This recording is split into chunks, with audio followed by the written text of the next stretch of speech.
KB Channel. Duk Khatib, Najib Zahid, Najib Zahid, Najib Zahid, kleptokrasi. Najib Zahid, Najib Zahid, kleptokrasi. Ekonomi jahanam, salah siapa? Kalau tanya dia apa, salah Najib, salah Zahid. Pada hakikat yang sebenarnya ekonomi jahanam salah Tun Mahdi, salah Tan Sri Yassin. Betul. Hutang 1 triliun, kalau tanya dia apa, kata salah Najib, salah Zahid. Hakikat sebenar salah Tun Mahdi dan salah Tan Sri Muhyiddin Yassin. Rakyat hilang kerja. Kalau tanya dia salah siapa, salah Najib, salah Zahid. Sebenarnya salah Tan Sri Yassin dengan salah Tun Mahdi. Jadi bagi mereka ni, mereka adalah maksum, perfect. Mereka tak pernah buat silap apa-apa. Perfect lah. Sentiasa betul. Itu maksudnya mereka tidak belajar apa-apa dalam hidup mereka. Sebab tu mereka merasakan mereka sentiasa betul. Macam akal budi tu, saya tanya tuan-tuan, adakah dia menjejaskan ekonomi negara? Adakah dia menyebabkan hutang negara naik sampai 1 triliun? Adakah dia menyebabkan pelabur lari? Atau adakah dia menghalang kemasukan FDI dan negara? Adakah dia membusukkan nama baik negara? Tak ada pun. Akal budi dia yayasan, betul. Dan dia tak curi duit pun dari mana-mana kementerian. Ni ekonomi rosak. Salah Muhyiddin Yassin, salah Tun Mahdi. Rakyat kena buang kerja bukan kerana YMDB atau akal budi. Rakyat kena buang kerja kerana Muhyiddin dan Tun Mahdi. Pelabur lari bukan kerana YMDB atau akal budi. Pelabur lari kerana Tun Mahdi dan Muhyiddin Yassin. Betul. Pelabur tak masuk pun sama. GDP pertumbuhan kecil bukan salah YMDB atau akal budi. Kemasukan FDI rendah bukan salah akal budi atau YMDB. Pertumbuhan per kapita negara rendah bukan salah YMDB ataupun akal budi. Tak ada kena-mengena langsung. 1 sen pun tak ada kena-mengena. 1 sen pun tak ada kena-mengena, tuan. Bukan ada 10 sen, 1 sen pun tak ada kena-mengena. Jadi kenapa hari ni pihak PHMPM umpama menyalahkan YMDB dan akal budi atas segala kerosakan negara yang berlaku hari ini? Padahal YMDB dan akal budi telah dikambing hitam, scapegoat oleh PNNPH. Ni bulan puasa ni. Kita tak boleh nak kambing hitamkan YMDB, akal budi. Punca ekonomi jatuh, punca pelabur lari, punca pertumbuhan GDP rendah, kemasukan FDI rendah, pertumbuhan per kapita negara rendah. Betul. Tak ada kena-mengena langsung. Ni bulan puasa ni pun nak bohong. Betul. Tapi kenapa orang PNP tak masih lagi nak mengkambing hitamkan pihak lain untuk menutup kegagalan besar mereka ketika Tun Mahdi dan Tan Sri Muhyiddin Yassin memimpin negara ini? Itu persoalan dia. Sebab dari segi ekonomi kewangan memang yang jahanamkan adalah Tun Mahdi dan Tan Sri Yassin. Maknanya itulah behavior, tingkah laku ahli-ahli PN dan juga PH yang suka menyerang individu dalam barisan nasional, sedangkan kita tidak menyerang pun individu pemimpin dalam PN atau PH. Betul tak? Kita lawan mereka atas dasar yang sebenar, bukan cara mereka. Hujan ke, ribut ke, taufan ke, apa cerita ke, Duk Khatib, Najib Zahid, Najib Zahid, Najib Zahid, kleptokrasi. Najib Zahid, Najib Zahid, kleptokrasi. Ekonomi jahanam, salah siapa? Kalau tanya dia apa, salah Najib, salah Zahid. Pada hakikat yang sebenarnya ekonomi jahanam salah Tun Mahdi, salah Tan Sri Yassin. Betul. Hutang 1 triliun, kalau tanya dia apa, kata salah Najib, salah Zahid. Hakikat sebenar salah Tun Mahdi dan salah Tan Sri Muhyiddin Yassin. Rakyat hilang kerja. Kalau tanya dia salah siapa, salah Najib, salah Zahid. Sebenarnya salah Tan Sri Muhyiddin Yassin dengan salah Tun Mahdi. Jadi bagi mereka ni, mereka adalah maksum, perfect. Mereka tak pernah buat silap apa-apa. Perfect lah. Sentiasa betul. Itu maksudnya mereka tidak belajar apa-apa dalam hidup mereka. Sebab tu mereka merasakan mereka sentiasa betul. You learn nothing from life if you think you right all time. Mana mereka tak belajar apa-apa dalam hidup mereka. Sebab tu mereka sentiasa merasakan mereka sentiasa betul. Orang lain semuanya salah, mereka aja betul. Hakikat sebenarnya mereka yang tak betul. Perjuangan mereka tu tak betul. Sebab apa saya kata perjuangan mereka tu tak betul? Tu tengok perjuangan PN, perjuangan PH, perjuangan pejuang sama dah. Walaupun mereka berbeza gabungan, ada yang bersendirian, ada yang gabungan, tapi perjuangan mereka sama. PH perjuangannya lawan Najib, lawan Zahid. Pejuang perjuangannya lawan Najib lawan Zahid. Rafizi perjuangannya lawan Najib lawan Zahid. Kan? Perikatan bersama lawan Najib lawan Zahid. Nampak tak? Mana perjuangan mereka yang tak betul? Kan? Betul tak? Kan? Sebab tu bila PN memimpin negara, negara rosak. PH memimpin negara, negara rosak. Sebab perjuangan mereka tak betul. Kan? Mereka lebih kepada dendam pribadi mereka saja. Dan mereka ni membuat-buat nafsu mereka untuk membalas dendam. Bukannya berjuang untuk bangsa dan negara, tapi berjuang kerana dendam, berjuang kerana tidak puas hati kepada individu. Sedangkan kita tahu pemimpin tu silih berganti, datang dan pergi. Betul. Kalau mereka asyik nak lawan Najib lawan Zahid, apa yang rakyat dapat? RM30, hutang 1 trilion. Kan? Pengangguran, kena kurung di rumah. Kan? Kesensaraan, harga barang yang mahal, penderitaan. Jadi benda tu semua nonsen lah, mengarut. Kan? Jangan macam Rafizi kan. Dia punya kenyataan banyak tak logik. Kan? Tan Sri Yasin kenyataan dia banyak tak logik. Kalau orang kata Tan Sri Yasin seorang yang prinsipal, bagi saya tidak. Dia sebenarnya ahli politik yang sejati, yang memainkan amalan politik Machiavellian, matlamat menghalalkan cara. Bila dia terdesak, dia boleh cari Tun Mahathir, dia boleh cari siapa saja kan, untuk kepentingan, untuk dia kembali menjadi the Prime Minister Malaysia. Okey, Dana, lebih kurang macam tu. Kan? Tan Sri Yasin tak prinsipal. Yang lompat parti semua tak ada prinsipal. Kalau orang ada prinsipal, dia tak akan lompat parti. Kan? Saya cakap ni adalah wakil rakyat, bukan ahli biasa. Kalau ahli biasa, dia lompat sana lompat sini, biasa. Sebab dia ahli biasa, dia tak mewakili rakyat. Tapi yang kita kata yang tak ada prinsipal ni adalah orang yang lompat parti tu.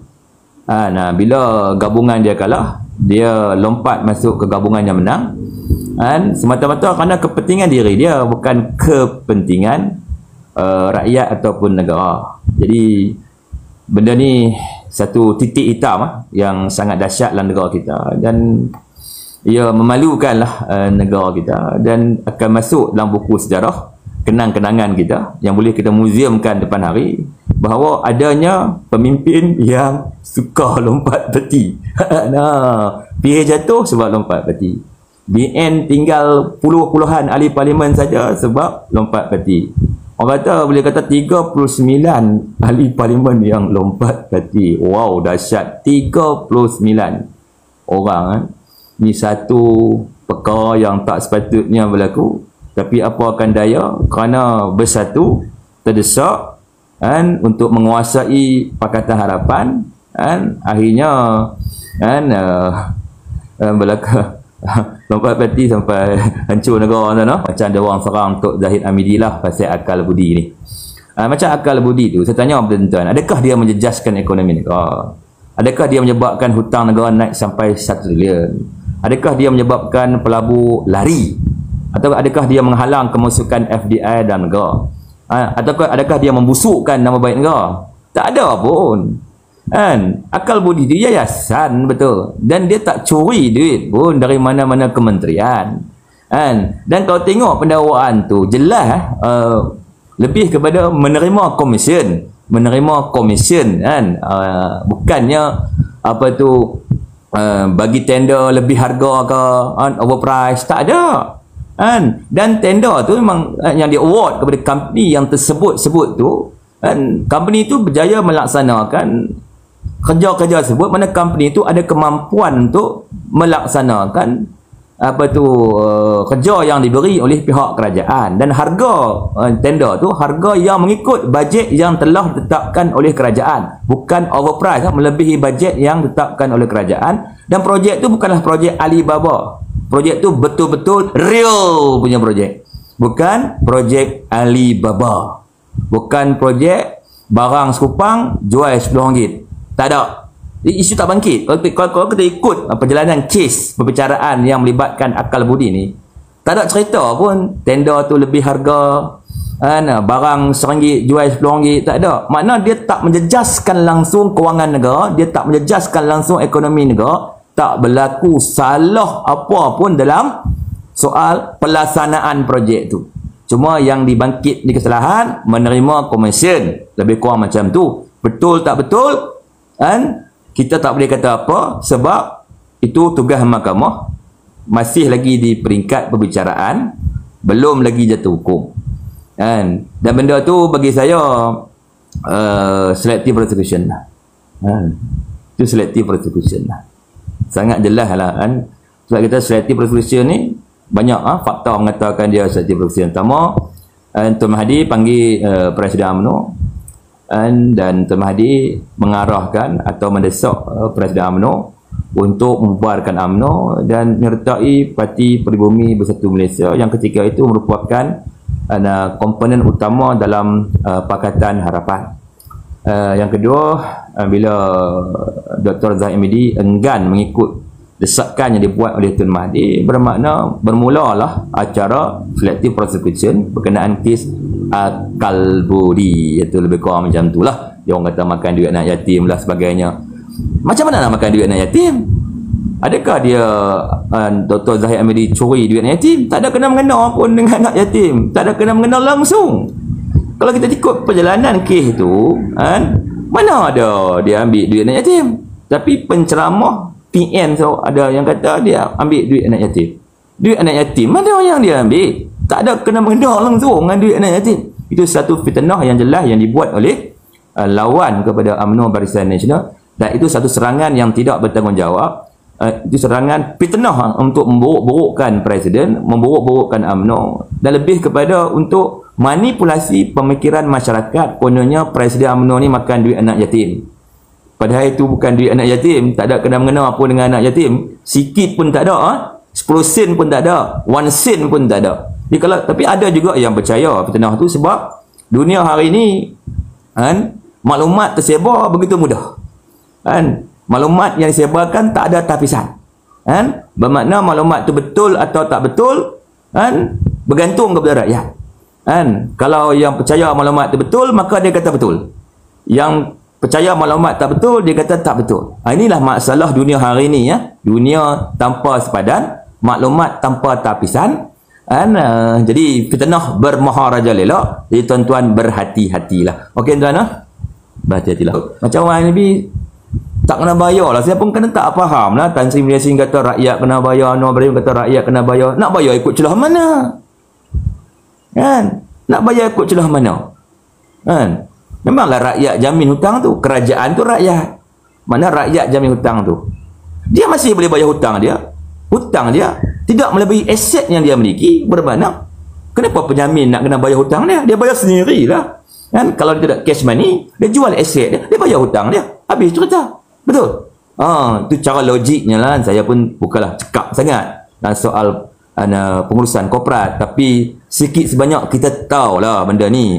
Bukanlah kita ni tak tahu apa-apa macam PN MPA buat kita ni rakyat support tidak tahu apa-apa. Okey tuan-tuan, sekarang ni isu dia bukan isu IMDB, bukan isu akal budi sebenarnya. Isu sekarang ni ekonomi rosak. Salah Muhyiddin Yassin, salah Tun Mahathir. Rakyat kena buang kerja bukan kerana IMDB atau akal budi. Rakyat kena buang kerja kerana Muhyiddin dan Tun Mahathir. Pelabur lari bukan kerana IMDB atau akal budi. Pelabur lari kerana Tun Mahathir dan Muhyiddin Yassin. Betul, pelabur tak masuk pun sama. GDP pertumbuhan kecil bukan salah IMDB atau akal budi. Kemasukan FDI rendah bukan salah akal budi atau IMDB. Pertumbuhan per kapita negara rendah bukan salah IMDB ataupun akal budi. Tak ada kena-mengena langsung. 1 sen pun tak ada kena-mengena. 1 sen pun tak ada kena-mengena kan. Bukan kata 10 sen, 1 sen pun tak ada kena-mengena. Jadi kenapa hari ni pihak PHMPM umpama menyalahkan IMDB dan akal budi atas segala kerosakan negara yang berlaku hari ini. Padahal IMDB dan akal budi telah dikambing hitam, scapegoat oleh PN dan PH. Ni bulan puasa ni. Jadi tak boleh nak kambing hitamkan IMDB, akal budi. Punca ekonomi jatuh, punca pelabur lari. Punca pertumbuhan GDP rendah. Kemasukan FDI rendah. Pertumbuhan per kapita negara rendah. Betul. Tak ada kena-mengena langsung. Ni bulan puasa ni pun nak bohong. Betul. Tapi kenapa orang PNP tak masih lagi nak mengkambing hitamkan pihak lain untuk menutup kegagalan besar mereka ketika Tun Mahathir dan Tan Sri Muhyiddin Yassin memimpin negara ini. Itu persoalan dia. Sebab dari segi ekonomi kewangan memang yang jahanam kan adalah Tun Mahdi dan Tan Sri Mulyani Yassin. Itu cerita dah. Saya tak kata mereka curi duit. Saya tak tuduh mereka curi duit. Yang saya kata ni, pengurusan mereka tu menyebabkan ekonomi menjunam dengan begitu teruk. Dan hari ini Perdana Menteri yang baru terpaksa ke sana ke sini, pergi ke Qatar, Vietnam, Indonesia, mana-mana negara dia terpaksa pergi. Kenapa dia terpaksa pergi ke sana ke sini? Untuk menarik pelaburan baru untuk menstabilkan ekonomi kita tu. Kalau dia tak buat macam tu, dia ikut perangai Tun Mahdi atau ikut perangai Tan Sri Mulyani Yassin, tentulah negara kita akan collapse. Ekonomi kita akan collapse dengan cepat. Cara Tun Mahdi keluar negara dia bergaduh dengan orang. Betul? Tan Sri Mulyani Yassin pula jenis suka duduk tidur. Lebih banyak tidur daripada buat kerja. Siang-siang dia tidur, malam-malam dia berjaga. Jenis tu. Siang-siang tidur, malam-malam berjaga. Dia tak ada masa nak fokus pada ekonomi. Dia hanya ada masa untuk membelanjakan wang negara dengan cara mengeluarkan semua simpanan-simpanan yang ada dan menambah hutang negara dan cuba untuk manipulate kononnya, bapa prihatin, dah bantu you kena undi padahal seumpama dia ambil dalam poket dia RM10, dia pulangkan kita RM1, macam tu contoh dah. 1 trilion hutang, siapa nak bayar? Kita yang kena bayar. Dia tak kena bayar lah. Dia nak bayar pasal apa? Kita rakyat lah kena bayar. Sebab tu kita kena amanahkan orang yang betul, yang ada pemikiran ekonomi yang baik, pemikiran yang tak, orang kata tak terlampau ekstrim. Kita ambil orang yang sederhana, maka semuanya akan pulih kembali. Jadi pilihlah Barisan Nasional, sebuah gabungan yang tak ekstrim, yang sederhana, yang orang kata relevan lagi. Kalau you pilih PN, dia ekstrim. You pilih PH, dia ekstrim. Ekstrim lawan Najib, lawan Zahid. Ekstrim lawan Najib, lawan Zahid. Ekstrim lawan Najib, lawan Zahid. Itu semua tak akan bawa kebaikan kepada kita, rakyat Malaysia. Okey, tuan-tuan.